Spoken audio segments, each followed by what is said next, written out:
وہ انگوٹھی دیکھ کر رونے لگے، زور زور سے رونے لگے، اور اس نے مجھ سے پوچھا کہ اس کی یہ انگوٹھی والا کہاں ہے؟ میں پریشان حیران، میں نے کہا اس کو تو انتقال ہو گیا ہے۔ تو ہارون الرشید نے کہا کہ چلو مجھے اس کی قبر پر لے جاؤ۔ ہارون الرشید کو میں لے کر اس کی قبر پر پہنچا۔ جب ہارون الرشید اس نوجوان کی قبر پر پہنچے تو اس کی قبر پر لیٹ گئے، زاروں قطار رونے لگے۔ میں نے کہا کہ ہارون الرشید اللہ کا واسطہ ہے تمہیں، مجھے کچھ بتاؤ تو صحیح۔ نہ اس نوجوان نے کچھ بتایا، نہ تم کو بتاتے ہو کچھ۔ یہ نوجوان تھا کون؟ یہ کون سی ہستی تھی؟ ہارون الرشید نے کہا یہ میرا بیٹا تھا۔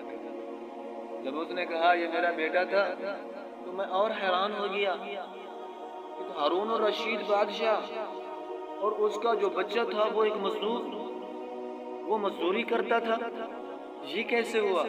آپ بادشاہ ہیں، آپ کا بچہ مزدوری کر کر کے زندگی گزار گیا۔ ہارون الرشید نے رو کر کہا یہ ہمارا بچہ تھا، مجھے اور اپنی ماں کو روزانہ کہتا تھا، خاص طور پر مجھے کہتا تھا ابا آپ نے اتنی دنیا اکٹھی کر لی ہے، کل قیامت کے دن جب اللہ آپ سے حساب لے گا آپ سے حساب نہیں ہو سکے گا، اب اس دنیا کا حساب نہیں دے سکیں گے۔ تو میں اور اس کی ماں اس کو سمجھاتے تھے، اس کو باتوں میں سمجھاتے تھے، لیکن یہ بات سمجھتا ہی نہیں تھا۔ تو یہ ہمیں سمجھا کر، ہمیں کہہ کر آیا ابا اتنا دنیا آپ نے اکٹھی کر لی ہے، کل اللہ کو کیسے جواب دو گے، کیسے حساب دو گے؟ تو یہ ایک دن چلا گیا۔ اس نے کہا کہ اگر آپ میری بات نہیں سنتے، میری بات نہیں مانتے تو آپ کا رستہ اور میرا رستہ اور۔ تو یہ کسی انجانی کی وجہ سے یہ جو انگوٹھی ہے اس کے پاس رہ گئی تھی، آج وہ بھی میرے بیٹے نے مجھے واپس کر دیا۔ میرے بھائیوں، یہ چند دنوں کی، یہ چند لمحوں کی اللہ نے ہمیں زندگی دی ہے، اس زندگی میں اپنے اللہ کو راضی کر لیں۔